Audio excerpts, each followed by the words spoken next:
My name's Alan R. Banks. I moved in the 80s because my daughter is 38 now, so I moved in when she was a baby. She grew up in this house, and yeah, the two of them grew up in this house, and afterwards the storm came, and that's another story.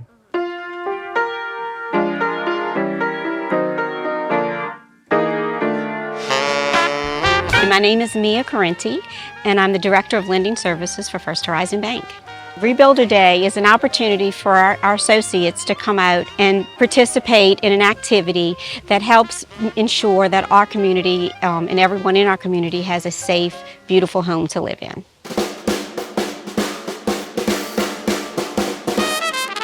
My name is William Stout, and I'm the Executive Director of Rebuilding Together New Orleans. Rebuilding Together New Orleans' mission is to repair homes, revitalize communities, and rebuild lives. We believe that everyone has a right to live in a safe and healthy house. It's important for our associates to support organizations like this so that they give back to their communities that they work and live in every day. I'm so thankful for Rebuilding Together for coming to assist me in the time of need, and also right before the hurricane, because had it not been for them, maybe the house might have been gone if the hurricane came this way. So I'm thankful for Rebuilding New Orleans, and I'll let everyone know they helped me come together.